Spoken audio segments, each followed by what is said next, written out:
Welcome to Storycomic Presents, where we interview amazing storytellers and artists. This is episode 287.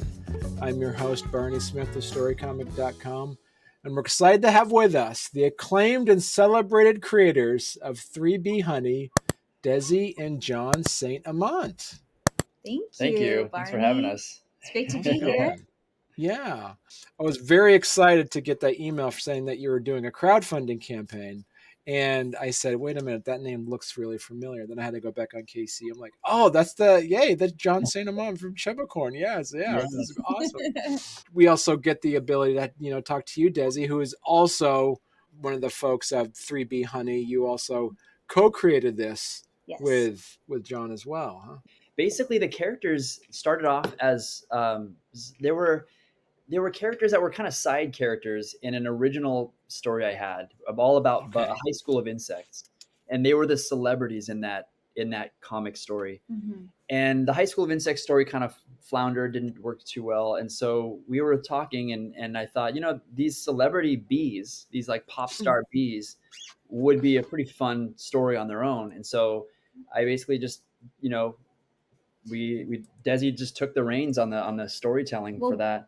Yeah, we were exploring beekeeping actually at that time.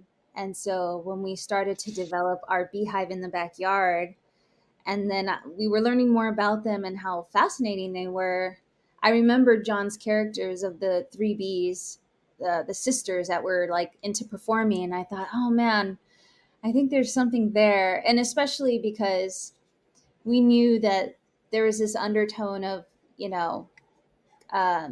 climate change happening where bees were in danger. And I thought that those are the stakes right there. Like the bees fighting to save their hive, fighting to save their family. Right. But, I thought, well, how could I make this middle grade? So we created this world of sisters, basically, that, they deal with the middle grade drama and the adolescent angst of fitting in and finding friendship, along with the fact that they have to survive and save their hive, So talk to us a little bit about Desi and Jon, the fact that, Desi, you wrote it as a script, and then Jon, you're the one that actually illustrated it, correct? Right. Yeah. Originally, I wrote it as a prose novel, a middle grade novel. Okay. And then this was like 6 years ago. Yeah. And then I shared it with people in my critique group, and I got some positive feedback, but also people were like, I could see this having like pictures. And so I was like, okay, maybe this will be an illustrated novel. And then when we realized that graphic novels were really, really hot, we decided, this could be a really good graphic novel. So then we pivoted, and I changed the story into a graphic novel script.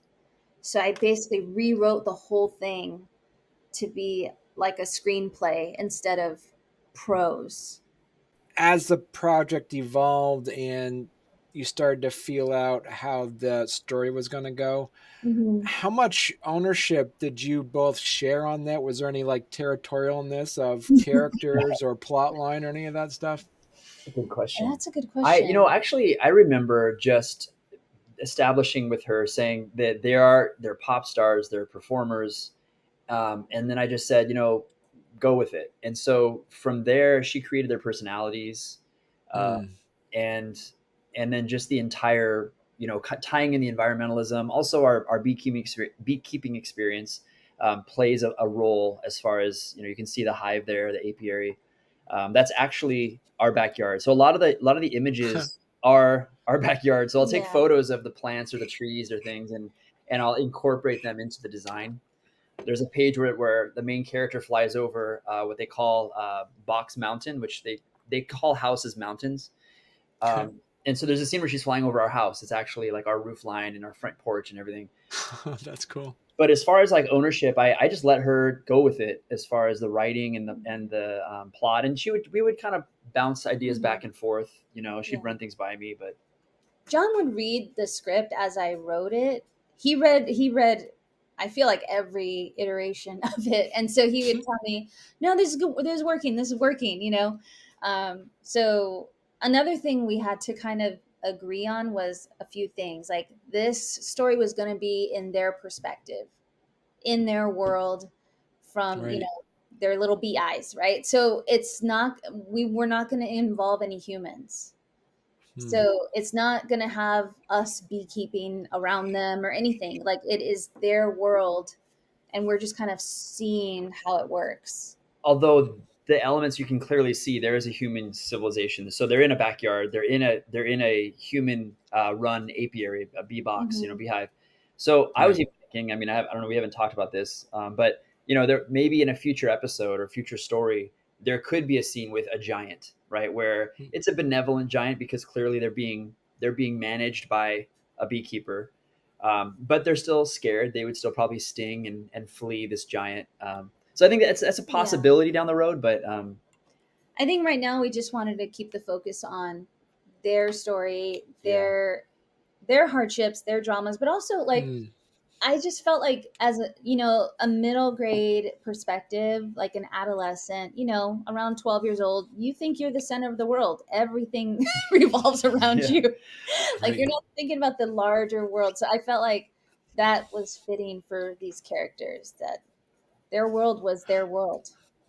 They're not necessarily anthropomorphic. They're not walking and talking bees. You were specific in drawing them as young women. Right. Yeah, Yeah, that they're like they're girls, they're young Right. girls, yeah. Right. and that was an interesting evolution, and I think John can speak more to that, but we didn't want them to look like bees. I felt Right. like it was important for readers to be able to relate to them. Yeah, there's an excellent graphic novel called Clan Apis. I can go grab it, but it depicts the bees as scientifically accurate bees. And what I remember reading that, and I was so fascinated by the story and by the art. But I remember feeling like it was difficult to get in behind the character, get to relate to the character, because they're bees are alien looking. I mean, the beauty of this planet is that the biodiversity is mind blowing, right?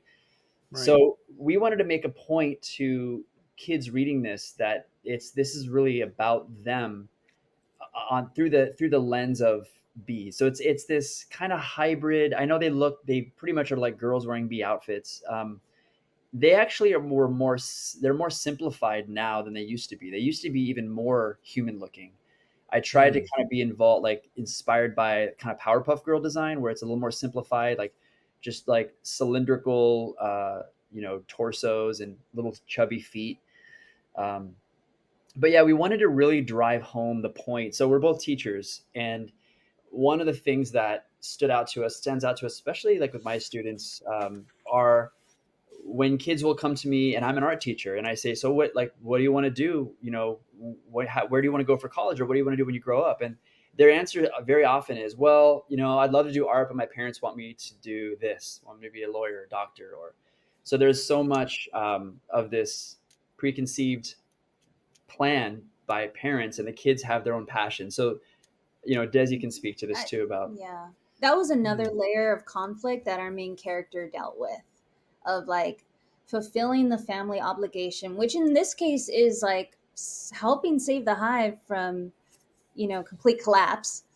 But also, she does have this passion for performing, and she's trying to reconcile that, and find kind of the middle ground. So that's something that both of us have seen with our own students struggling with. The only males, and you'll see in the story that the males are the drones, and drones are these brawny. In our story, the drones are just meatheads. They work out all the time. Their whole goal is strutting around the hive, showing off their muscle. They don't do any work. They don't help, and that's actually very accurate to how bees are. Most of the bees in the hive are female. All the foragers are female. The only males are the drones, and they waste a lot of resources. Their only job is to take the genetic material of the hive and mate with a new queen, and so that's their only purpose. And so we really want to drive that point as well. Yeah, I mean, we don't, it's a middle grade book, so we're not going to talk really about like reproduction. Right. But in the book, we're just more alluding to like they don't do anything; they just hang out. They hang out and work out, and that's actually true. Yeah. In the bee world, anyway, the girls are doing all the work. How important did you feel as though that you either wanted to add an educational aspect to it, or did you feel like you needed to add an educational aspect to the storyline? I think it was a little bit of both, because I feel like, if you're going to tell a story about bees, I think it's, while I have your attention, here's some cool things about them. And, when teaching kids, you don't want them to feel, they don't like to feel like they're being lectured at or taught. To, right. So you kind of feed it the spoonful of honey, pun intended, but like, you integrate it into the story. So in the story, we have those like bee facts and that information integrated as part of the story, not as like a textbook page of information. But also, I'm such a bee nerd. I'm like a bee evangelist. Every time, like, I'll be out at a party or a random place, and somebody asks me a little, like, just a benign question, like, "Hey, how's your hive doing?"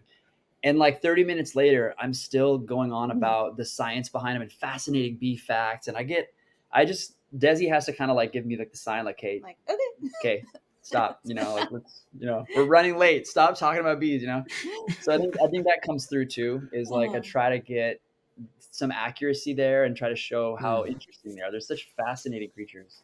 Did you have to cut back on some of the facts and some of the things that you hit into the book to make it not seem so textbooky? Yeah. Yes. Yeah, we did have to cut some things because it felt too heavy, like too heavy-handed. Yeah, and also the technology. So one of the challenges was, and actually, by the way, I'm still illustrating this story. So it's fully written. It's all 260 pages or something. Wow, but for that's this huge. It's huge. It's epic. It's epic. So our campaign right now is the first 48 pages. So it's going to be like a double feature comic book thickness, right? Same size as a comic book, but so we call this chapter 1.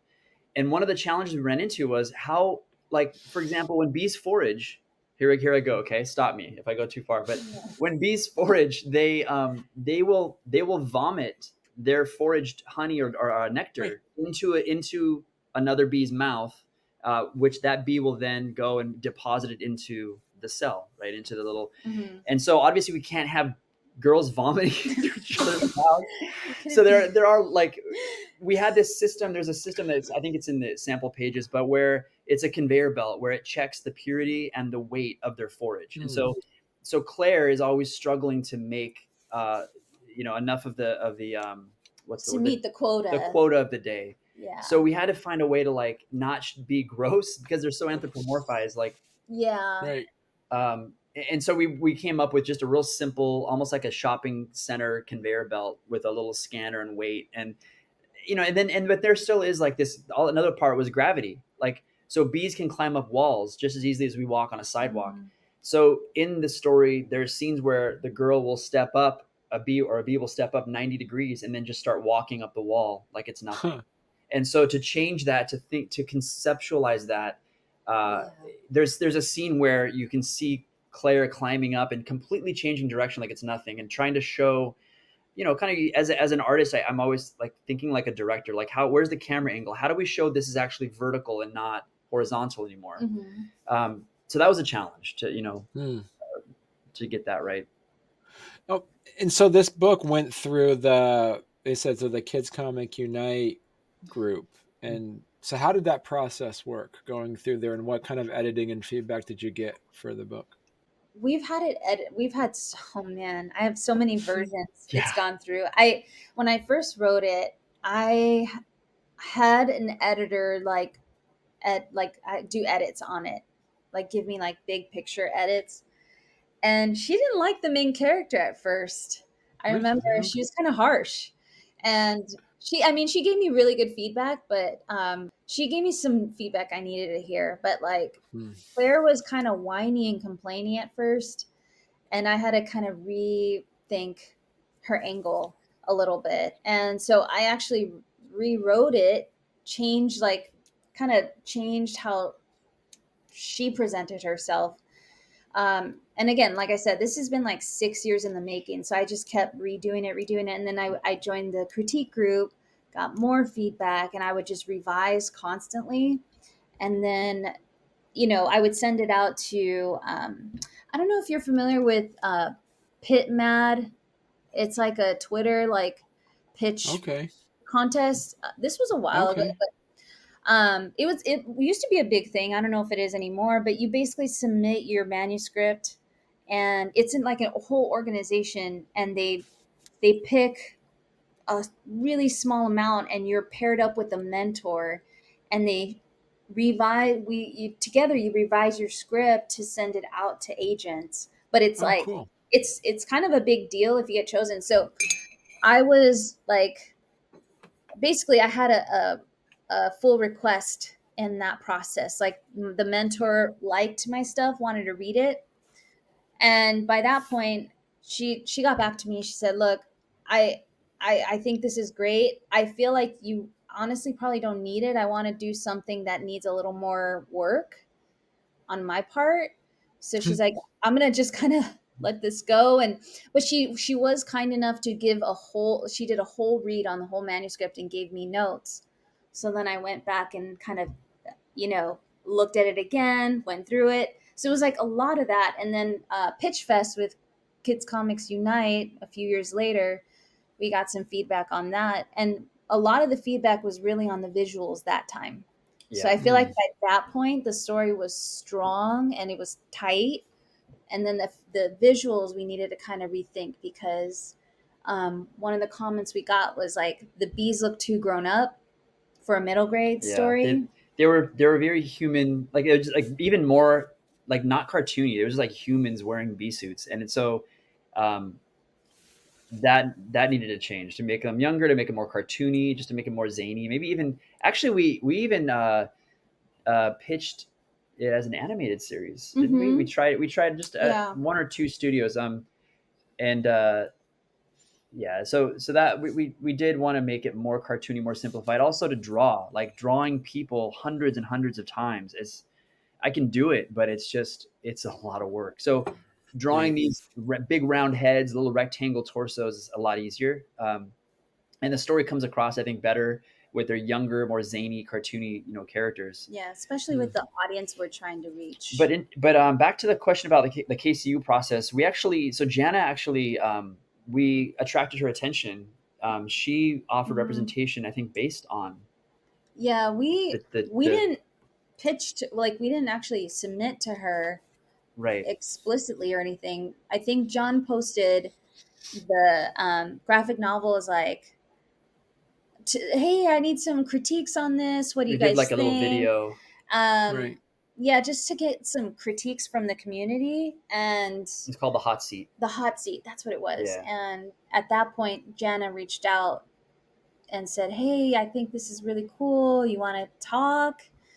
And then it kind of went from there. But we were looking for an agent at that time, and we weren't having much luck. We got several full requests, but didn't seal the deal. And then Jana reached out to Right. us. So Right. it worked out. And so let's talk a little bit about your crowdfunder campaign, and see. So, what as of this recording, you are at 91% of your goal Yeah. already. Yeah. Yeah. That's pretty cool. We were really very shocked and just really happy to see that. Yeah.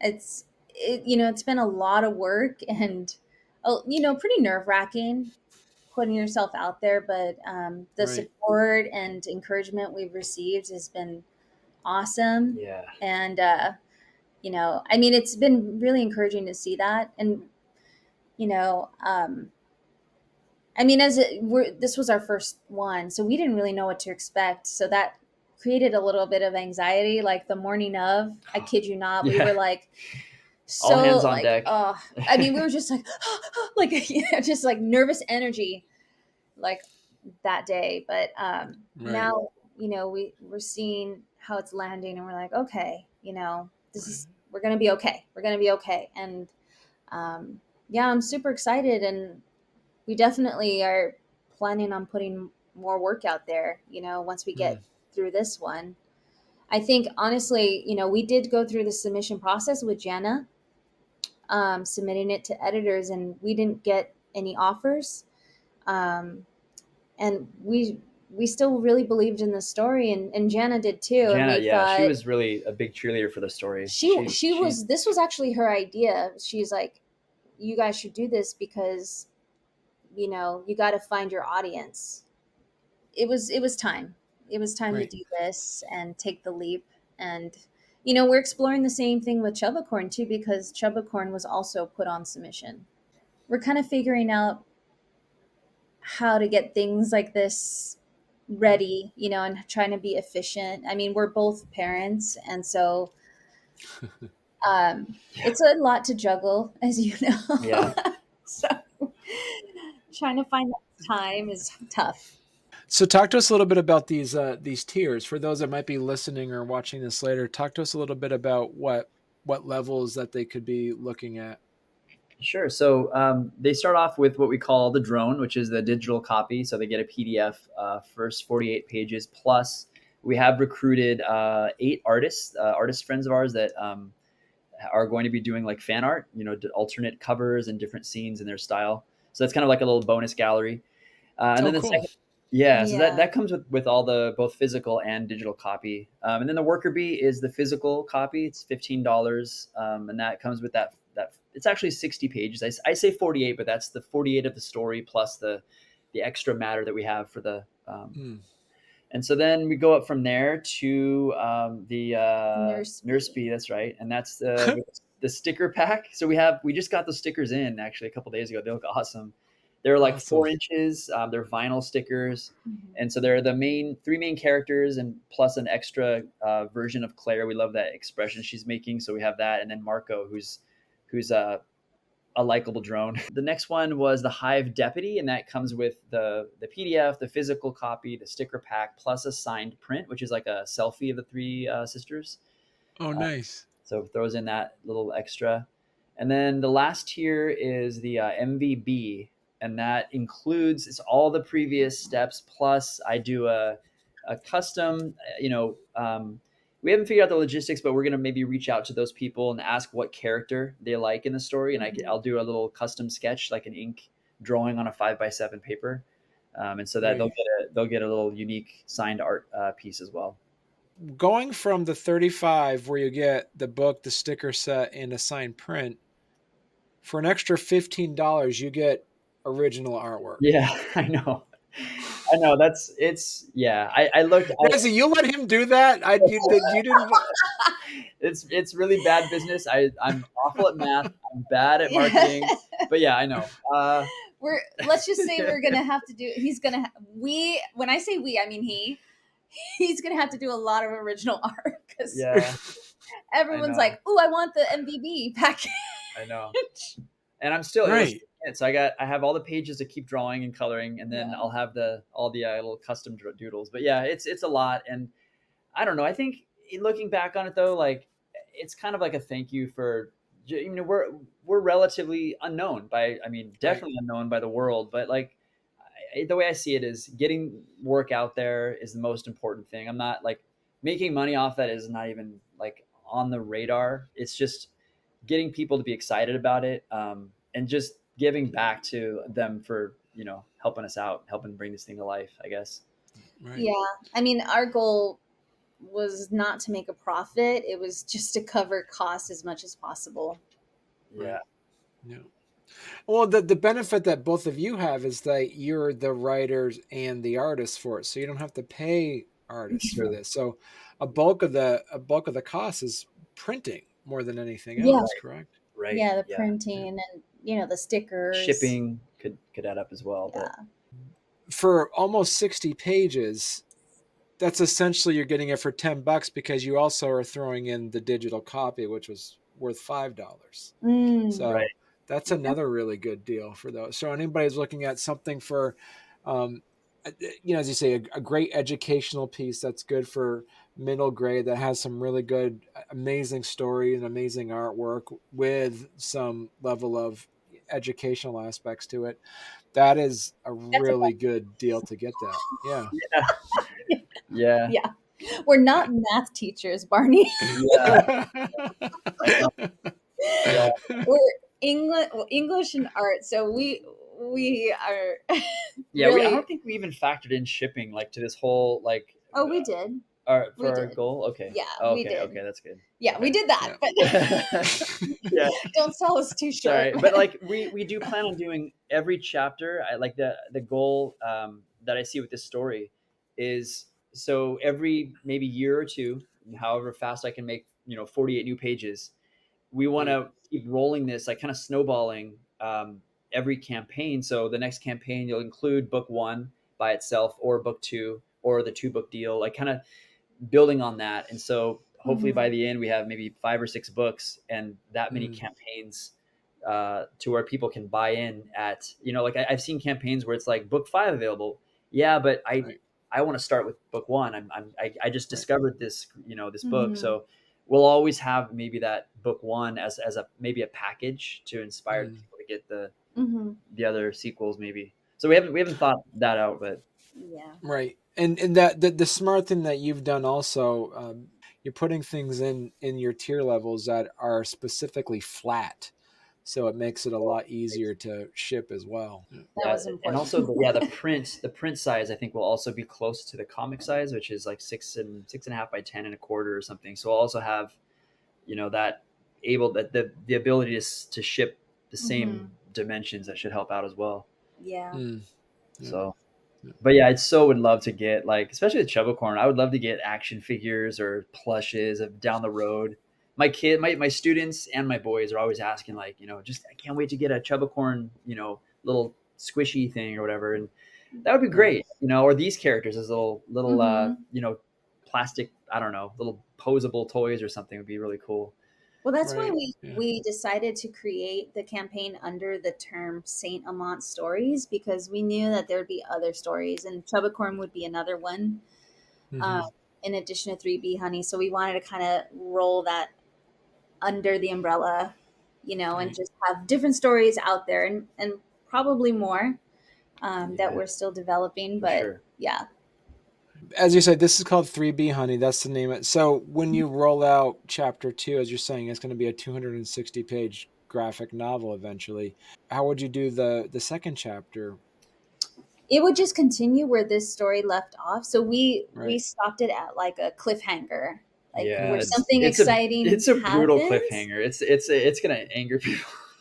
It may, it may. They'd I be like, mean, it, "What?"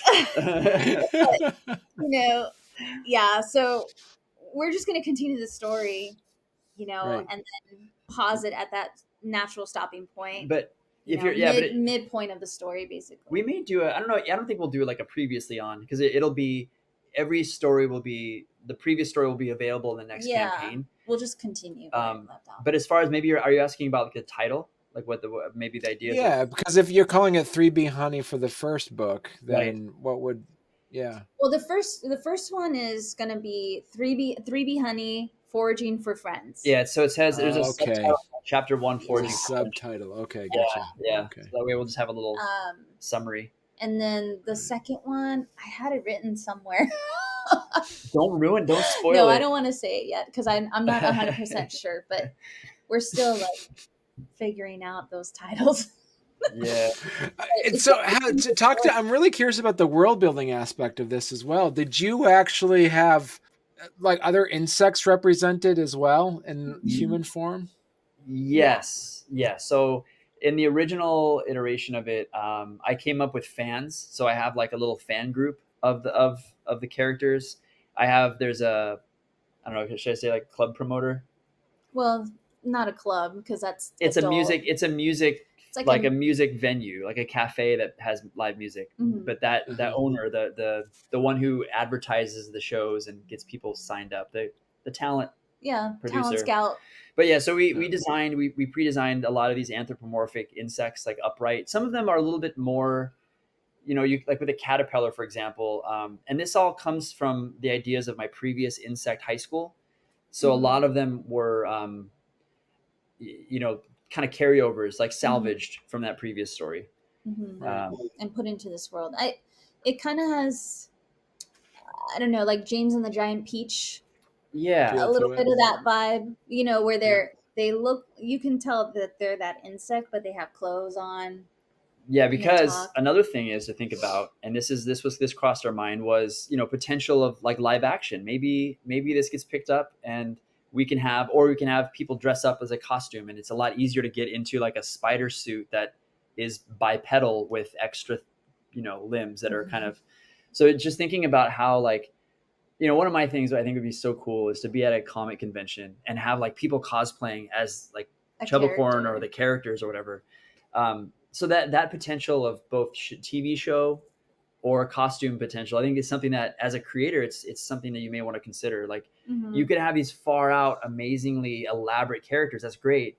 But when they can only be reproduced through maybe computer generation or, you know, drawing, that kind of limits you, Right. I guess, in the future.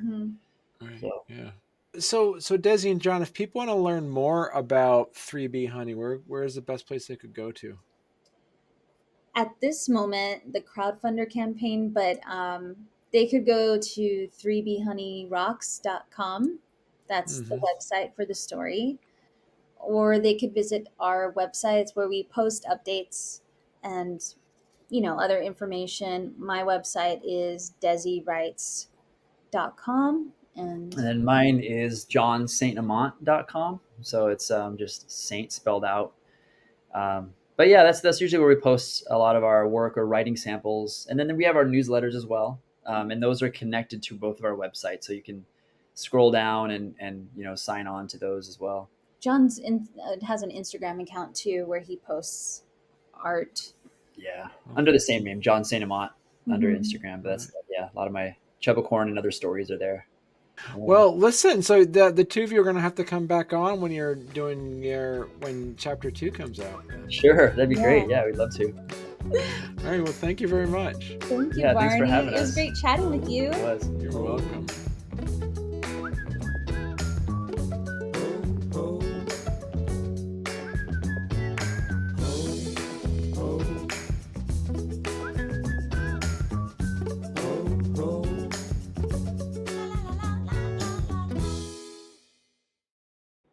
Yeah, because I thought you said SCWI, and I'm like, wait a minute, that's the Senior Certified Welding Inspector, is Oh usually what he says. It's funny. It's like, yeah, we're into metallurgy as well, and we do beekeeping. It's like, We fake our age to get on there. yeah.